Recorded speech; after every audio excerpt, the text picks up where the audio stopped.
natin na walang kahit anong scientific sa mga gagawin ng AFP. Bahagi ng kanilang gagawin to prevent violent extremism among the youth is to produce a syllabus for CHED and DepEd to counter what they call NPA subject. Based on their document include Philippine history, national situation, world situation. Sabihin ba ang pag-aaral ng kasaysayan, ng kalagayan ng bansa at ng mundo ay para mag-recruit ng mga rebelde?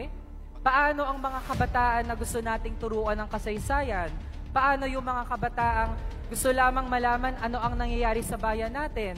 To address corruption, to address inflation, to address poverty. Insulto sa kabataan na ang turing ng AFP sa ganitong mga topics ay para sa recruitment papunta sa mga rebelde, Mr. Speaker. Hagi ba ng balance na pag-aaral ng martial law ng diktador na si Marcos Sr. na gugunitain natin bukas ay ang pagbagsak ng ekonomiya dahil sa paglobo ng utang ng ating bansa, dahil sa cuts sa social services nung panahon ng diktadura?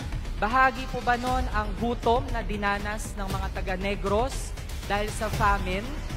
Bahagi po ba ng balance na pagtuturo ng martial law ay ang mahabang pila ng mga kababayan natin na hindi makabili ng bigas dahil sa palpak na tugon ng Marcos Sr. Administration, na parang nangyayari ngayon, sa krisis sa supply ng bigas?